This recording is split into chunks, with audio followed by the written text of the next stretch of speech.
Nos encontramos viendo rasgos distintivos de la Iglesia Bautista Reformada. Quería empezar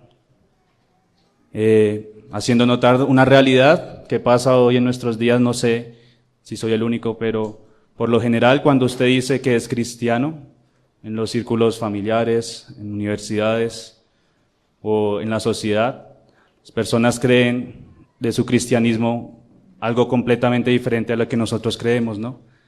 Muchas veces dicen cristiano, es el que saca demonios, es el que zapatea, el que reclama promesas, y nos avergonzamos porque en cierta medida claramente no creemos esto, pero se nos cataloga como cristianos por ese mal testimonio que muchas iglesias tienen. Uno no quiere que piensen que somos unos cristianos tibios, que no tenemos bases ni fundamento. Queremos que se nos reconozca como una iglesia que realmente tiene un enfoque bíblico, que tiene una fe en Cristo. Y es importante, hermano, que aunque no creamos que somos la mejor iglesia, no creemos que somos la única iglesia cristiana, debemos de notar que hay una distinción cada vez más detallada en lo que creemos y en lo que debemos guardar como la verdad. Es por eso que estamos viendo estos rasgos distintivos, porque cada vez más vamos dándonos cuenta que nos vamos separando o distinguiendo más de lo que es una iglesia verdadera, una iglesia bautista reformada. Hasta este momento hemos visto ya 4 rasgos. El primero fue la creencia y práctica de solo escritura en fe y vida. Segundo, la afirmación de ser iglesias históricas confesionales. Vimos con el hermano Jair, somos históricos y también tenemos una confesión de fe. Vimos con el hermano Mateo también acerca de las doctrinas de la salvación, sola escritura, sola gracia, sola fe, solo Cristo, solo a Él sea la gloria. La predestinación, y también vimos el entendimiento y la práctica del principio regulador de la adoración. Dios establece de manera positiva en la palabra cuál es la forma en que debemos adorarle. Hoy nos corresponde seguir viendo los siguientes 3 rasgos de la Iglesia Bautista Reformada, los cuales son la teología del pacto o federalismo bautista, la ley moral de Dios y la relación con el Evangelio, y el concepto de la Iglesia. Estamos viendo rasgos distintivos de la Iglesia Bautista Reformada. Hoy vamos a ver 3 rasgos, que son la teología del pacto, la ley moral de Dios, su distinción con el Evangelio, su relación, y por último, el concepto de iglesia. Entonces empecemos, hermanos, con el 5.º rasgo, teología de pacto o federalismo bautista. Cuando hablamos de este tema, claramente es de mucho debate, hay muchas argumentaciones, hermanos, sobre esto. Creo que me quedaría muy corto en esta enseñanza poder dar toda una argumentación bautista, pero trataré en este punto, de manera general, esa distinción que tenemos, y para esto vamos a ver primero unos aspectos claves de lo que llamamos teología pactual, y una diferencia entre los que tienen la teología del pacto. Entonces, para poder entender o ver qué creemos sobre la teología del pacto, vamos a ver aspectos claves de la teología del pacto o federalismo bautista y distinción entre los que creen en la teología del pacto.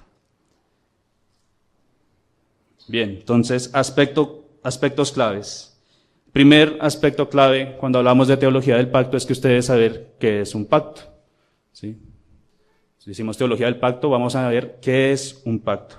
Hebreos, capítulo 8, versículos 8 al 10. Usted ve cómo el apóstol aquí viene narrando acerca de esa excelencia de Cristo como sumo sacerdote y nos menciona cómo su oficio supera al de Aarón porque Cristo está en un mejor pacto, dice allí. Hebreos 8, del 8 al 10. Aquí vienen días, dice el Señor, en que estableceré con la casa de Israel y la casa de Judá, un nuevo pacto. No como el pacto que hice con sus padres el día que los tomé de la mano para sacarlos de la tierra de Egipto, porque ellos no permanecieron en mi pacto y yo me desentendí de ellos, dice el Señor. Por lo cual, este es el pacto que haré con la casa de Israel después de aquellos días, dice el Señor. Pondré mis leyes en la mente de ellos y sobre su corazón las escribiré y seré a ellos por Dios y ellos me serán a mí por pueblo. Vemos, hermanos, cómo Dios aquí nos menciona que Él se comunica a través de su pueblo, a través de pactos. Dios, de manera condescendiente y voluntaria, se acerca al hombre para establecer una comunión íntima a través de pactos. Y lo hace, se puede leer allí, con un pueblo específico. No con cualquiera Dios hace esto. Usted puede leer en nuestra confesión de fe, en el capítulo 7, párrafo 1, nos dice que todos somos criaturas y debemos obedecer a Dios. Pero, adicional a esto nos dice que Dios, por su voluntad, ha querido también con el hombre establecer un pacto. ¿Para qué? Para que podamos tener una promesa de tener vida eterna. Aquí dice la confesión de fe, si quieren pueden leerlo allí. La distancia entre Dios y la criatura es tan grande que aun cuando las criaturas racionales le deben obediencia como su creador, éstas nunca podrán lograr la recompensa de la vida, a no ser por alguna condescendencia voluntaria de parte de Dios que a Él le ha placido expresar en forma de pacto. Son muchas palabras, hermano, no se asuste, pero aquí básicamente quiero notar que note dos cosas. Lo primero es que se nos manda como criaturas a obedecer a Dios.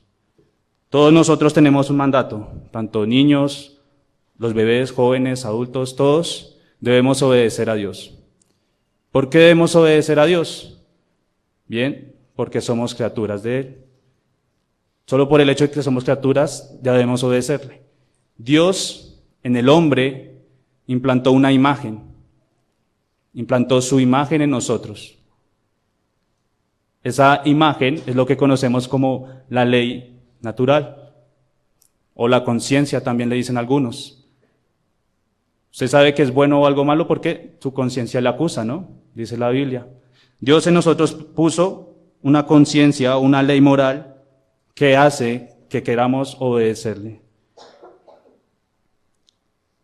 Romanos 2:15 nos dice que somos inexcusables porque en nuestros corazones hay algo activo, que es la obra de la ley.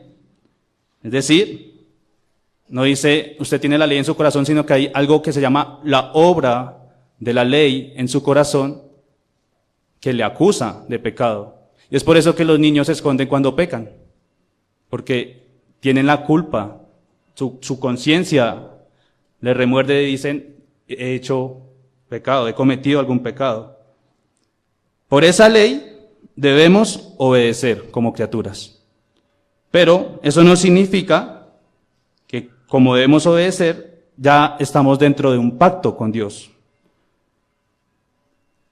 En segundo lugar, mire lo que dice la confesión, y es que si queremos tener la recompensa de vida, el hombre no puede hacer nada, sino que depende de que Dios se acerque a él voluntariamente. Dependemos de Dios voluntariamente para que podamos tener la promesa de una vida eterna. Génesis 2, 15 al 17, usted puede leer cómo Dios establece un pacto con el representante de la humanidad, que en ese momento era Adán. Dice que lo lleva dentro del Edén a un huerto específico, ¿no? O sea, Adán ya lo habían puesto en el Edén, pero Dios lo lleva a un huerto específico para entrar en pacto con él, para tener un trato especial con Adán. Usted puede leer allí. Tomó pues Jehová Dios al hombre y lo puso en el huerto del Edén para que lo labrara y lo guardase. Y mandó Jehová Dios al hombre diciendo, de todo árbol del huerto podrás comer, mas del árbol de la ciencia, del bien y del mal, no comerás, porque el día que él comieres, ciertamente morirás. ¿Comer un fruto de un árbol es malo, hermano? Si usted va al campo, se sube a un árbol, baja un durazno y se lo come, ¿es malo? En sí mismo no es malo, pero en ese momento era malo. ¿Por qué? Porque había una ley que Dios estableció en un pacto. Es diferente a la ley que tenemos naturalmente. Hay una ley que Dios establece con un propósito específico en ese momento, porque quería que el hombre tuviera vida eterna. Cuando hablamos de pacto estamos refiriéndonos a esa promesa que Dios hace, buscando el bien del hombre para que podamos acercarnos más a él. En ese momento en que Dios quiso complacidamente bendecir al hombre, usted nota que estableció una ley, un mandato particular que debía obedecer. No como la ley moral de no matar, de no robar o no mentir, sino una obediencia particular que tenía una promesa de vida. Con esto, hermano, quiero que entendamos que si hablamos de pacto, en sentido bíblico, estamos hablando de una misericordia de Dios, de un favor de Dios. Dios no tiene la necesidad de que nosotros tengamos vida eterna, sino que Él ha querido, por su misericordia, por su bondad, darnos una promesa.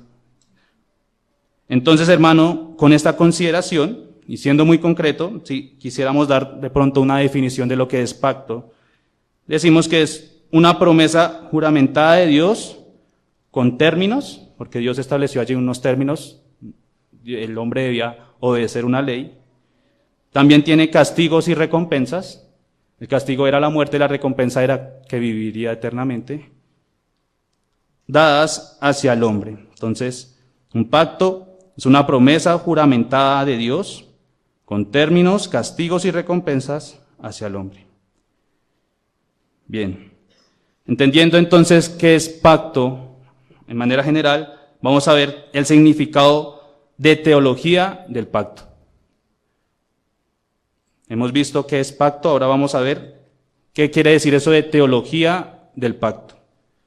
Hechos 17:11 se nos habla de un grupo de creyentes en Berea que se ocuparon de entender y escudriñar las Escrituras, dice allí, Hechos 17:11. Y estos eran más nobles que los que estaban en Tesalónica, pues recibieron la palabra con toda solicitud, escudriñando cada día las Escrituras para ver si estas cosas eran así. Mano, estos hermanos cerraron los ojos y dijeron a Pablo y Silas: listo, te creemos, sabemos que esto es verdad, vamos a seguirte incondicionalmente. Lo que hicieron fue escudriñar y comprobar por medio de la Escritura que esto era real. Pero al decir esto, usted entiende que ellos ya tenían una forma de interpretar la palabra de Dios. ¿Por qué? Porque comprobaban si esto era verdad. ¿Sí? Ellos no dijeron, no sabíamos, no. Fueron a la Escritura y revisaron, ¿es realmente lo que dice Pablo y Silas verdadero? Si usted le preguntan hoy, ¿de qué trata la Biblia? ¿Cuál es el tema general de la Biblia? Si le preguntan, ¿qué tiene que ver Cristo con el Antiguo Testamento? ¿Por qué hoy no se trae un cordero y se sacrifica en el púlpito? Las respuestas a todas esas preguntas nos van a decir cuál es la manera en que usted interpreta la Biblia. Entonces la teología pactual tiene que ver con esto, hermano, cómo usted interpreta la Biblia. Es muy importante para quienes somos reformados, porque es la columna vertebral que nos ayuda a entender cómo armonizamos cada mensaje de la Escritura con el tema principal. Es más que una rama de un estudio, porque si bien la teología pactual es una doctrina en donde se busca entender más sobre cada pacto que Dios estableció, usted se da cuenta que implícitamente con esta estructura usted está dando una forma en la que puede interpretar la Escritura. La teología pactual lo llevará a entender la Escritura como un todo y no divagar en asuntos por separados. Le permitirá tener un conocimiento más acertado de cómo Dios se reveló por medio de toda su palabra. Muchas veces en falsas doctrinas como la prosperidad cogen versículos por aparte, ¿no? Como el Salmo 23 que vimos hace poco. Y lejos de una teología, de una interpretación correcta de la Biblia, esto puede tener consecuencias graves, hermano, porque están interpretando la Biblia a su manera. Debemos tener una interpretación bíblica, una interpretación real de cómo Dios se reveló en su Escritura. Cuando decimos teología pactual, debes saber, hermano, que esta no es la única manera que hoy en día las iglesias interpretan la Biblia. Hay otras iglesias, como el dispensacionalismo, que pretende entender la Escritura no por medio de pactos, sino por medio de dispensaciones o periodos de tiempo. Para ellos existe, por ejemplo, dos pueblos salvos. Está el pueblo de Israel, del antiguo pacto, y está la iglesia. Algo que realmente nosotros no creemos. Entonces, la teología pactual nos muestra, si usted es bautista reformado, se para al frente de la Biblia, se aleja un poco y mira a través de toda ella que la estructura por la que Dios se ha revelado es por medio de pactos. El dispensacionalista lo que hace es, se mira, dice, hay periodos de tiempo en donde Dios habló a cada pueblo de una manera única o determinada. Y esto puede llevarlo a un error, hermano, porque para ellos la forma en que se salva el pueblo de Dios, del antiguo pacto como del nuevo, es diferente. Nosotros creemos que solamente hay una forma en que se salva el pueblo de Dios. Entonces, con esto quiero que entienda que la teología pactual o la forma de interpretar la Biblia lo puede llevar a un error si no se estudia de manera correcta. La teología pactual nos ayuda a entender cómo se desarrollan los pactos, pero también nos ayudan a interpretar de manera correcta la Escritura. Habiendo entendido, entonces, qué queremos ver cuando hablamos de teología pactual, vamos a pasar a algunos acuerdos de teología pactual que se tienen con los presbiterianos. Acuerdos de la teología pactual con presbiterianos. Entonces, hermano, tenemos una premisa, y es que creemos que la manera más fidedigna y correcta en que podemos interpretar la Biblia es a través de los pactos o de la teología pactual. Creemos que Dios a través de toda la historia ha desarrollado su plan de salvación, estableciendo con el hombre pactos, y que cada versículo que leemos le encontramos un sentido, si se entiende, bajo el cubrimiento de un pacto. Si usted toma cualquier salmo, cualquier proverbio, Ruth, todos los versículos que se encuentran allí, usted les da sentido porque sabe que está bajo un pacto, tiene que ver con algún pacto. Creemos en eso. Pero en este entendimiento tenemos ciertos acuerdos con nuestros hermanos presbiterianos, los cuales voy a mencionar rápidamente. Entonces vamos a ver unos acuerdos en cuanto a la teología pactual que tenemos con los presbiterianos. Lo primero que creemos en común es que Dios hizo un pacto de obras con Adán, el cual rompió y trajo la condenación a todo el género humano. Dios hizo un pacto de obras con Adán, el cual rompió y trajo la condenación a todo el género humano. Entonces, tanto presbiterianos como bautistas reformados creemos esto. Dios hizo un pacto con Adán, pero Adán rompió este pacto, y dado a esto vino la caída de todo el género humano, la condenación. Lo segundo que tenemos en común es que Dios hizo misericordiosamente un pacto de gracia con su pueblo elegido en Cristo. Tanto presbiterianos como bautistas reformados creemos esto. Dios hizo un pacto de gracia con un pueblo elegido en Cristo. Y lo tercero, que también creemos, es que la única manera en que alguien fue salvo bajo el antiguo pacto fue en virtud de este pacto de gracia en Cristo. De tal manera que solo hay un evangelio, una promesa de salvación que corre a través de las Escrituras. Entonces, aquí claramente nos distinguimos de los dispensacionalistas que creen que hay varias formas de salvarse, tanto presbiterianos como bautistas decimos solo hay una forma, que es por medio del pacto en Cristo, del nuevo pacto. Entonces, tenemos unos acuerdos en común con ellos. Estos 3 acuerdos ustedes los pueden evidenciar en Romanos 5:18, donde se nos muestra muy claro estos 2 pactos en la historia. Y en ese sentido, hermano, pues somos similares con nuestros hermanos presbiterianos. Ambos creemos en la caída de Adán, ambos creemos que hubo un pacto de obras que nos trajo, debido a su incumplimiento, al pecado, que condenó a toda la raza humana, y ambos creemos que solamente por el pacto de gracia en Cristo y en virtud de este pacto podemos salvarnos. Entonces, son aspectos que usted nota que son claves, hermano, que nos distinguen de otras corrientes y que incluso si no se siguen pueden llamarse herejías. Pero hay que aclarar que no todo es color de rosa y que hay unas distinciones que sí tenemos con los presbiterianos frente a la teología pactual. Y es por eso que nosotros creemos en el federalismo bautista. Usted tiene un apellido que es Bautista. Ya veremos por qué. Entonces, para esto vamos a entrar en el segundo punto de este rasgo y son las distinciones con los presbiterianos. Distinciones con los presbiterianos. Claramente, cuando usted escucha presbiteriano, lo primero que nos sorprende es el paidobautismo o el bautismo de niños. ¿Por qué? Porque nosotros creemos en el credobautismo. Solamente el creyente se bautiza. Esto es una distinción muy notoria, ¿sí? Pero debemos reconocer que esto es la consecuencia de una teología pactual completa, de un sistema completo. La práctica del paido y credobautismo es evidencia o sale por un sistema teológico pactual, no es porque sí.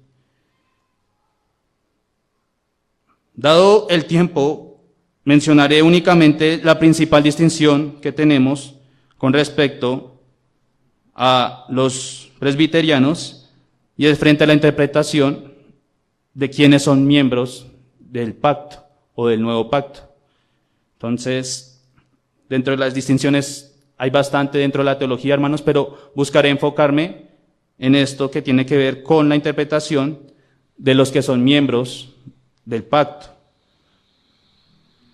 Cuando usted estudia sobre esto se da cuenta que los presbiterianos, para decir quiénes son miembros del pacto, básicamente tienen 2 argumentos que nos distinguen y es como uno es la manera en que ellos interpretan la teología pactual, la teología del pacto de gracia. Son temas muy profundos, yo les recomiendo, hermano, que hay videos de nuestro pastor sobre esto, los puedan ver y ahí podemos entender un poco más. Pero esa distinción nos lleva o los lleva a ellos a creer que cada pacto que se estableció en el Antiguo Testamento es un paralelo del pacto de gracia, del nuevo pacto.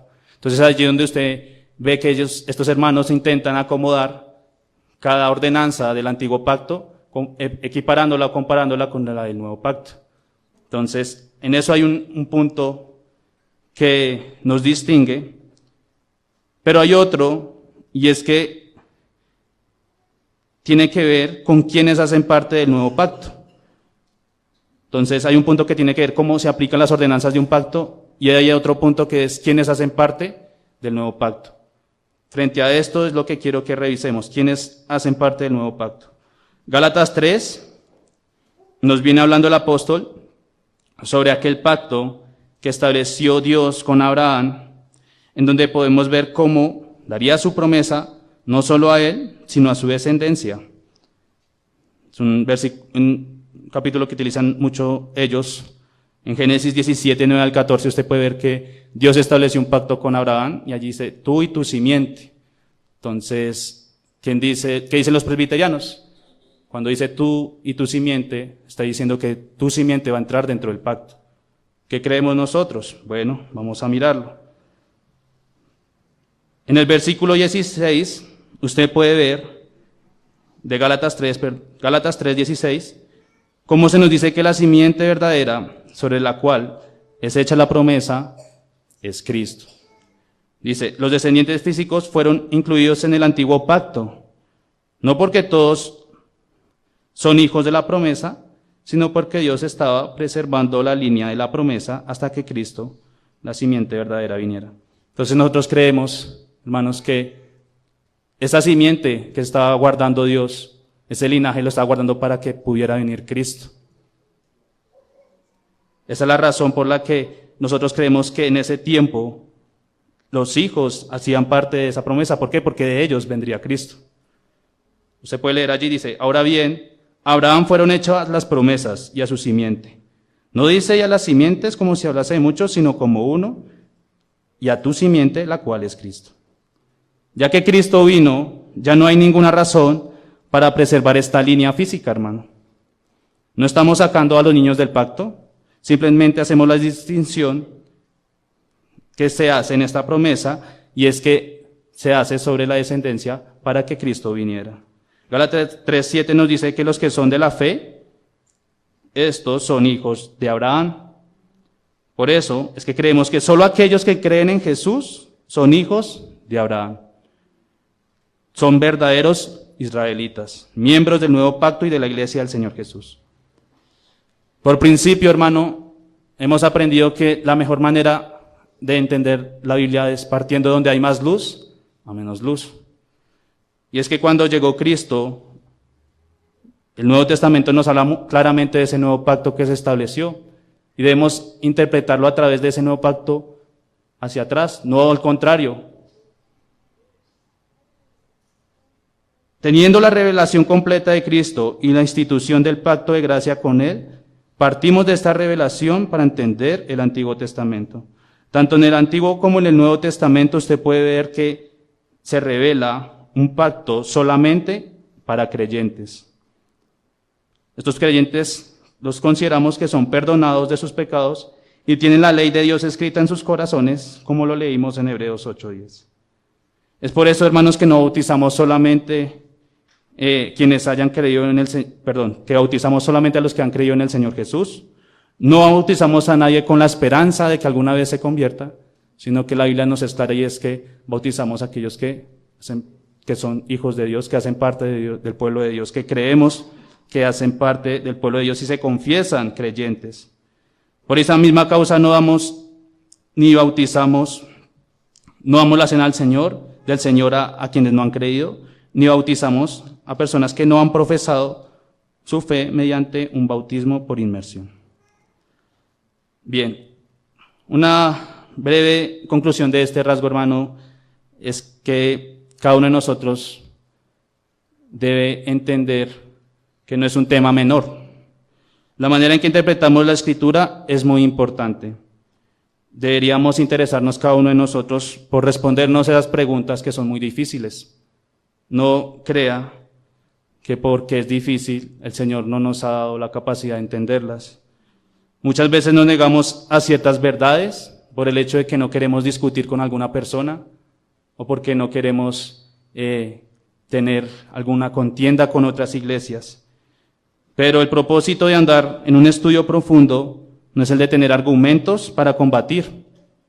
No estamos adquiriendo todo este conocimiento para ir ante los presbiterianos y decirles, mire lo que dice la Biblia, peleemos. No. El argumento o el deseo de poder conocer más de esto es porque hay verdades, hermanos, que nos perdemos al no entender la Biblia como se nos revela. Mire cuán importante es poder entender que la Biblia se trabaja por medio de pactos. Cuán importante es poder conocer que Dios, de manera misericordiosa, quiso ir ante el hombre para establecer una comunión especial con Él. Usted va a ver muchos versículos sobre Cristo, sobre la promesa de Cristo, y esto no le va a encontrar sentido si no lo ve bajo esa misericordia del pacto de gracia que tiene con nosotros. Todo esto viene de un estudio profundo que no toma la Biblia de forma liviana, sino que busca de manera juiciosa interpretarla y entenderla como Él la ha establecido. Busquemos entonces, hermanos, como creyentes, así como los de Berea, con toda solicitud escudriñar cada día más las Escrituras. Vamos a pasar a un sexto rasgo. de la Iglesia Bautista Reformada, y es la ley moral de Dios y la relación que ésta tiene con el Evangelio. Estamos viendo los rasgos de la Iglesia Bautista Reformada. Vimos el quinto, que es teología pactual o federalismo bautista, y ahora vamos a ver el sexto, que es la ley moral de Dios y la relación que ésta tiene con el Evangelio. Bien, este rasgo nos lleva a tener en cuenta que, gracias a que estamos en un nuevo pacto, ¿cómo vamos a entender ahora el Evangelio? ¿Cómo debería entenderse el Evangelio? Primero, para entender esto, definamos estos dos conceptos: la ley moral y el Evangelio. ¿Qué es la ley moral? ¿Qué es el Evangelio? La ley moral. Entonces, la ley moral es el resumen de los 10 mandamientos. La ley moral es el resumen de los 10 mandamientos. Aquellos muchachos o niños que vienen con frecuencia, les animo a que ustedes puedan buscar en sus Biblias en Éxodo 20, 1 al 17, y traten de aprenderse esto. Es la ley que Dios puso para la humanidad. Éxodo 20, del 1 al 17, usted podrá entender cómo Dios en 2 tablas de piedra estableció de manera resumida sus mandamientos. Es resumida porque usted, como lo ha podido ver en las instrucciones de nuestro pastor Castañeda, cada vez que entramos en un detalle sobre cada ley, hay cosas más profundas, ¿no? Entonces, la ley moral, que está en Éxodo 20, del 1 al 17, es la manera resumida en que Dios plasmó su voluntad, pero hay algo más profundo. Al comienzo le dije que todos tenemos una obra de la ley en nuestro corazón. Pues esto sigue vigente. El problema es que con la caída del hombre esta ley está borrosa, confusa, y es por eso que Dios nos dio los 10 mandamientos, para que podamos recordar nuevamente cuál es esa ley que Dios ha establecido para la humanidad. Bien, y lo segundo es el Evangelio. Entonces, ¿qué es el Evangelio? En su significado etimológico o de raíz, significa buenas nuevas o buenas noticias. ¿Y cuáles, hermano, cree usted que son las buenas noticias? Sí, que Jesucristo vino al mundo para salvar a los pecadores, a un pueblo pecador específico. Este es el Evangelio que vemos como en 1 Corintios 15, del 3 a 4, es proclamado por el mismo apóstol Pablo. 1 Corintios 15, 3 al 4 dice: porque primeramente os he enseñado lo que asimismo recibí, que Cristo murió por nuestros pecados conforme a la Escritura, que fue sepultado y que resucitó al tercer día conforme a las Escrituras. Como menciona Pablo, dice que Cristo murió y resucitó conforme a las Escrituras. Con eso se puede notar que el Evangelio siempre estuvo presente, desde la antigüedad, y hoy sigue vigente. Así que aún en el Antiguo Testamento el pueblo de Dios se salvaba con la promesa de este Salvador, que vendría para morir por nuestros pecados, como usted lo puede notar en Isaías 53, versículos 5 al 6. Podemos leer allí, dice Isaías 53, 5 al 6. Mas Él, herido fue por nuestras rebeliones, molido por nuestros pecados. El castigo de nuestra paz fue sobre Él, y por su llaga fuimos nosotros curados. Todos nosotros nos descarriamos como ovejas, cada cual se apartó por su camino, mas Jehová cargó en Él el pecado de todos nosotros. Qué hermoso es el Evangelio, hermano. No nos encontramos en algo endeble, sino una noticia realmente muy buena. No sé si ha recibido buenas noticias. Eso es una buena noticia, ¿no? Lo supera. No sé, me gané un trabajo, me gané una beca, me gané una casa. Son buenas noticias, pero nada como la noticia que nos da el Evangelio, hermano. Que Cristo salva al pecador. Puede que suene un poco triste porque dice que nuestro Salvador fue molido por nuestros pecados y que por su llaga somos curados. Pero gracias a esto es que hoy el hombre puede salvarse. Entendiendo entonces qué es la ley moral y qué es el Evangelio, entonces sale una pregunta. ¿Son estos dos términos contradictorios o complementarios? ¿Es la ley moral contradictoria al Evangelio o son complementarios? Para poder responderla vamos a ver dos puntos. Primero, es que son contrarios desde el punto de vista de la justificación. Son contrarios desde el punto de vista de la justificación. Entonces estamos viendo la ley moral, el Evangelio son contrarios, opuestos o se complementan. Vamos a ver en primera parte que en cierto sentido son contrarios cuando hablamos de la justificación. Romanos 5.1 nos dice que el hombre es justificado gracias a la fe que viene al escuchar esa buena noticia del Evangelio. ¿Sí? Justificados pues por la fe tenemos paz para con Dios por medio de nuestro Señor Jesucristo.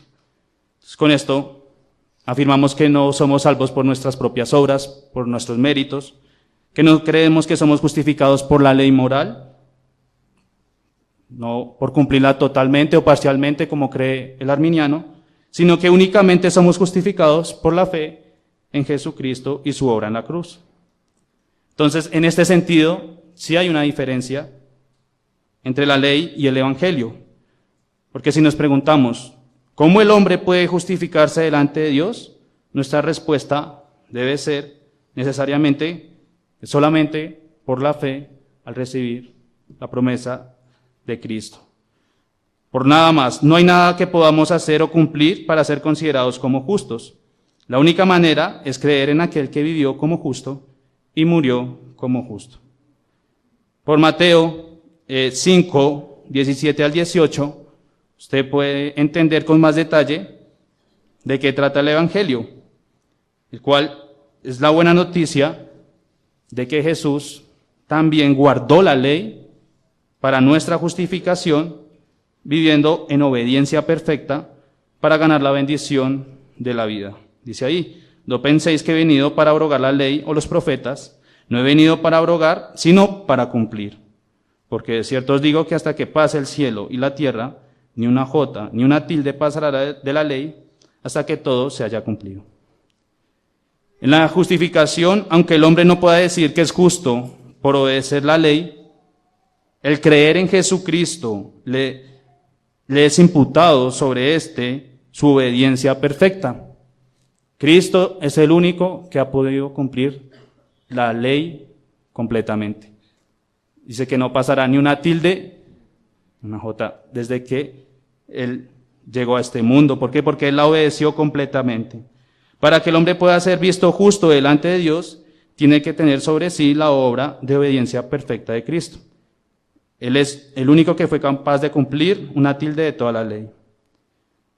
Entonces, en ese sentido hay una distinción. No somos salvos por la ley, somos salvos por creer en Cristo.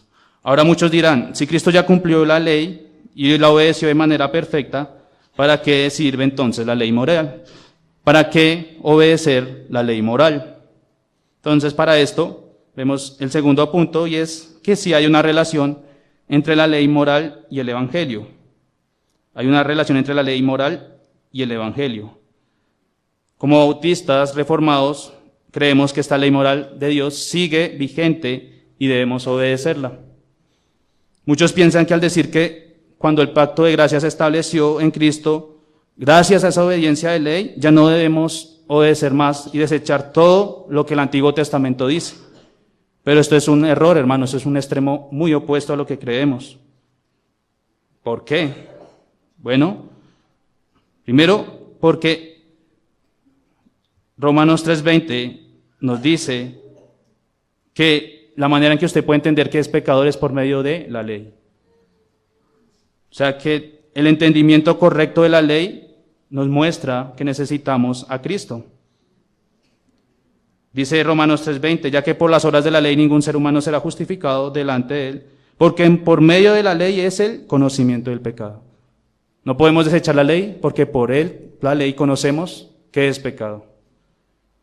Por la obra de la ley no somos justificados, pero esto no significa que debamos con esto desechar la ley, sino que se aclara que por ella conocemos que somos pecadores. Usted puede ver en Romanos 7, versículos 7 al 24, cómo el apóstol sigue argumentando sobre esto y nos muestra que la ley es indispensable para nosotros. Voy a leer solo algunos versículos de Romanos 7. Dice el versículo 7, dice, ¿qué diremos pues? ¿La ley es pecado? En ninguna manera, pero yo no conocí el pecado sino por la ley, porque tampoco conociera la codicia si la ley no dijera, no codiciarás. Entonces, gracias a Dios tenemos la ley que nos muestra que esto es pecado. De manera que la ley, el versículo 12, de manera que la ley a la verdad es santa y el mandamiento santo, justo y bueno. Mandamiento es santo, justo y bueno y nos muestra que somos pecadores. Y versículo 16 dice, y si lo que no quiero esto hago, apruebo que la ley es buena. Entonces vemos que la ley sigue vigente en ese sentido, es buena porque nos muestra nuestra maldad. El apóstol reconocía que era necesaria para mostrar lo malvado que somos.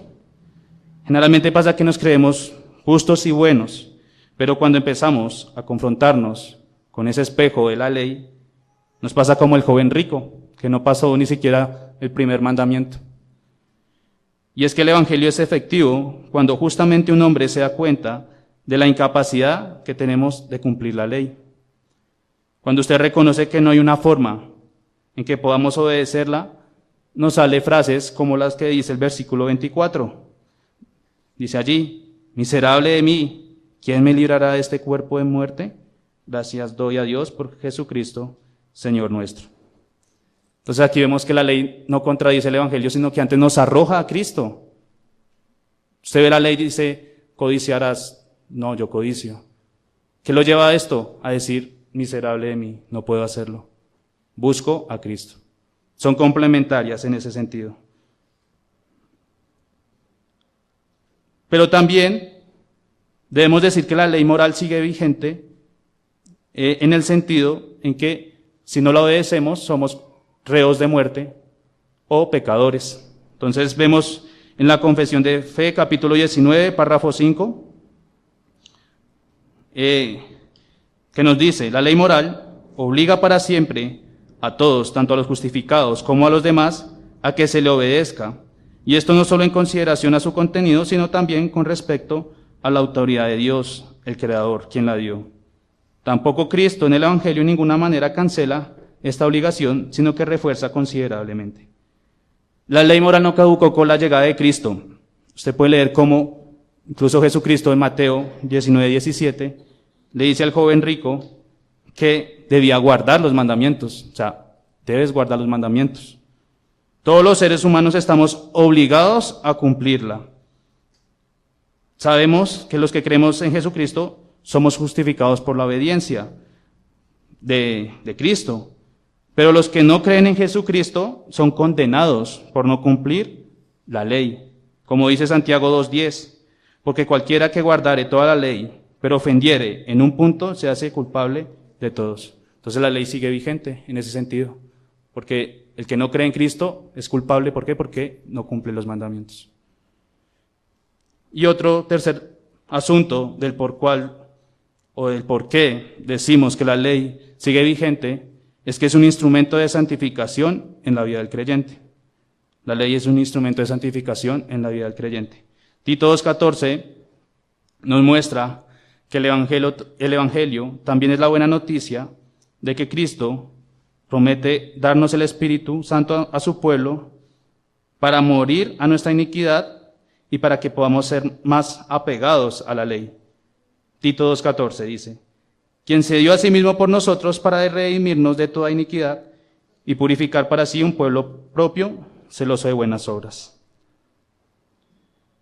Es decir, que ahora con la entrada del nuevo pacto, el creyente no va a buscar vivir conforme a la carne, sino conforme al Espíritu. Quien es regenerado buscará, aunque no pueda, obedecer a su Salvador, porque como dice 1 Juan 5:3, la forma en que Dios nos muestra su amor es queriendo que nosotros nos acerquemos más a Él. ¿Cómo? Pues guardando sus mandamientos. Porque este es el amor, dice 1 Juan 5:3, este es el amor de Dios, que guardemos sus mandamientos y sus mandamientos no son gravosos. Entonces ahora la ley también nos sirve a los creyentes en el sentido de que ya hay un anhelo de obedecerla, de seguirla y no son gravosos. Bien, por último, el rasgo séptimo es el concepto de iglesia. El concepto de iglesia.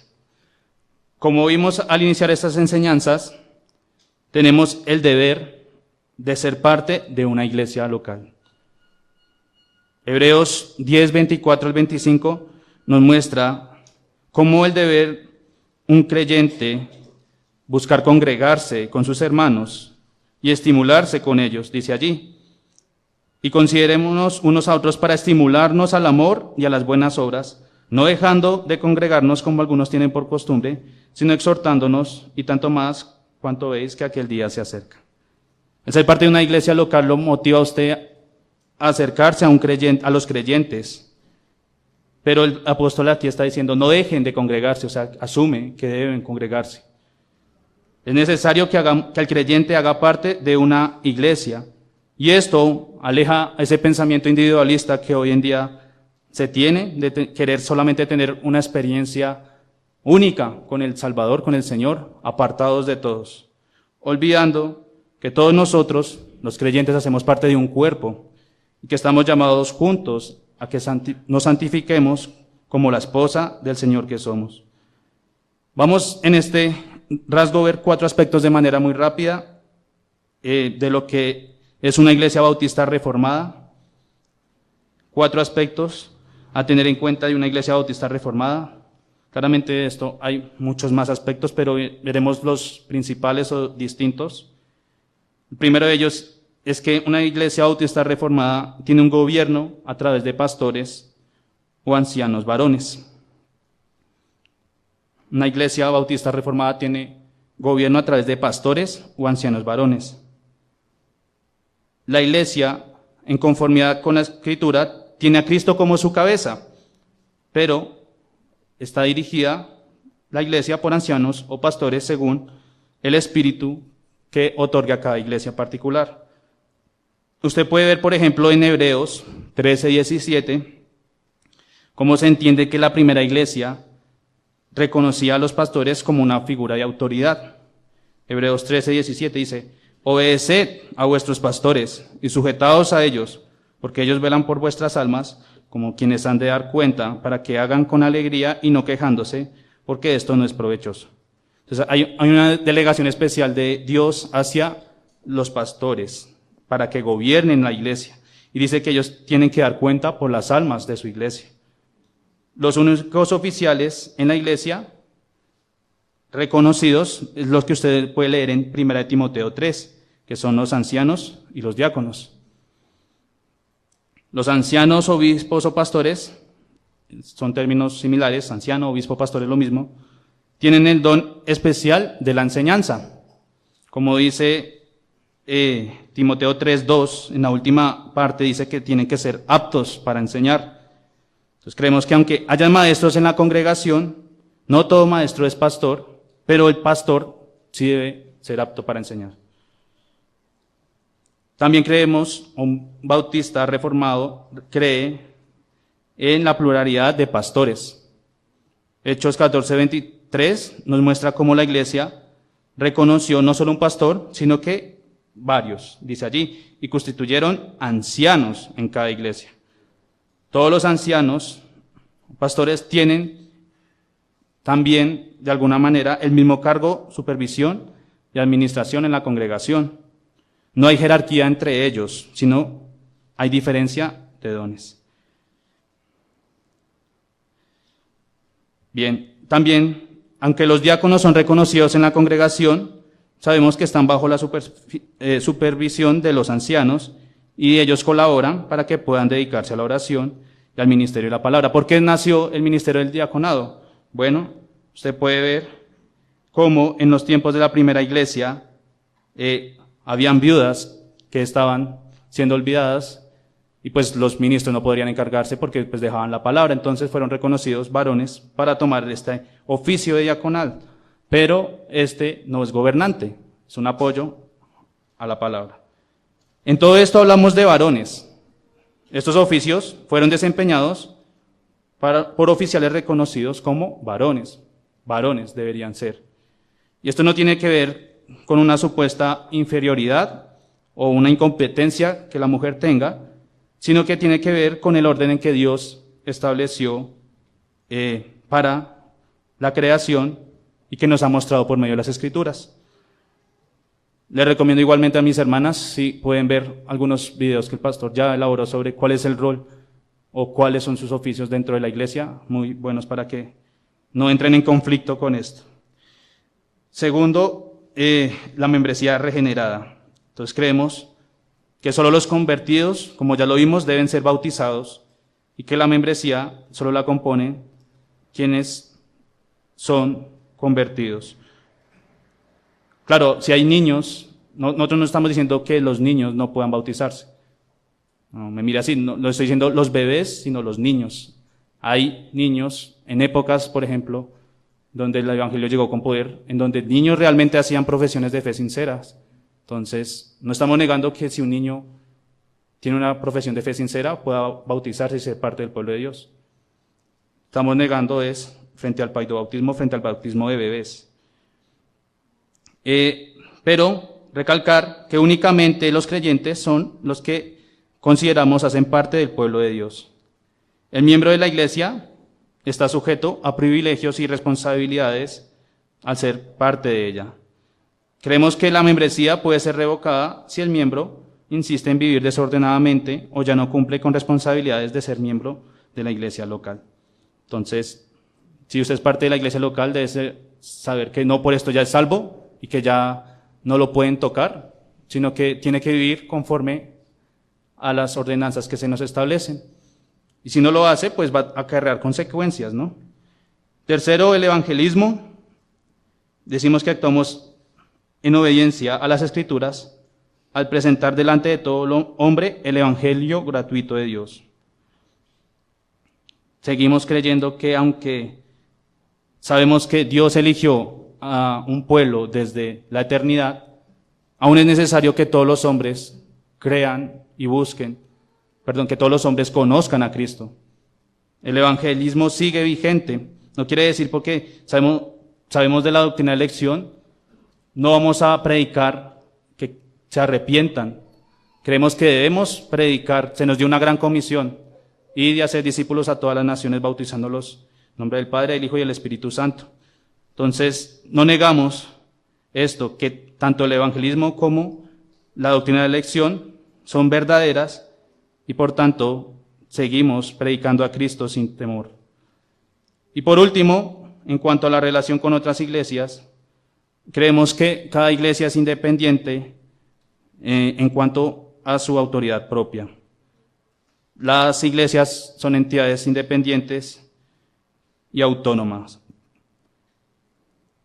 Cada iglesia no puede depender de otras para su funcionamiento. Bueno, de esto hay muchos versículos en la Confesión de Fe, puede leerlos. Le invito a que estudiemos cada uno de nosotros de manera consciente esto que acabamos de ver. Pero debe saber que cada iglesia es independiente, si bien tenemos comunión con otras iglesias, no tenemos un gobierno, una autoridad, una sobre la otra como lo creen los presbiterianos, sino que cada una de ellas es independiente. Bien, hermano, hemos terminado estos 3 rasgos. Una aplicación general es que cada uno de nosotros trate de identificarse con la iglesia local a la que pertenece y que cada uno de nosotros pueda con la Escritura corroborar esto. Que cada uno de nosotros entendamos que es necesario tener un fundamento, que es necesario que nos identifiquemos y que tengamos la verdad presente siempre en nuestras vidas, que no seamos oidores o simplemente queramos oír lo que nos parezca, que si nos dicen teología del pacto no digamos, eso es para los pastores y allá los que están buscando conocer más. No, cada uno de nosotros debe ser responsable de esto porque es lo que creemos y debemos afirmarnos en estos conocimientos. Así que, como los bereanos, tratemos de escudriñar la Escritura, corroborando lo que es bueno y verdadero. Oremos.